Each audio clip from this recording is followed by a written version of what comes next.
માળિયા પાસે national highway મોરબીથી Kutch જવા માટેનો જે આખી નાઇટ અમે રિપેરિંગ કરીને આજે 10 વાગે એટલે કે 10:30 11 વાગે અમે ખુલ્લું મૂકી રહ્યા છીએ.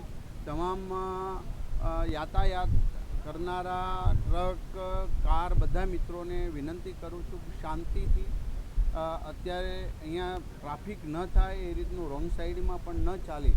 આ ખૂબ મહત્ત્વનો રોડ હતો નેશનલ હાઈવે જે 24 કલાકથી બંધ પડ્યો હતો. આખી નાઇટ અમારા પ્રશાસને કામ કર્યું છે નેશનલ હાઈવે અને અમારી ટીમ કલેક્ટર બધા જ અમે જાગીને આ રોડ અત્યારે સંપૂર્ણપણે પૂર્ણ કર્યો છે.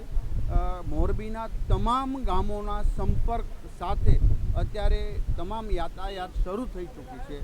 તમામ ગામોના બપોર સુધીમાં અમે લાઇટ પણ પૂર્ણ કરી દઈશું. માટે આ રોડ જે મહત્ત્વનો પ્રશ્ન હતો મોરબીનો એ સંપૂર્ણપણે અત્યારે અમે ખુલ્લો મૂકી રહ્યા છીએ અને શરૂ થયો.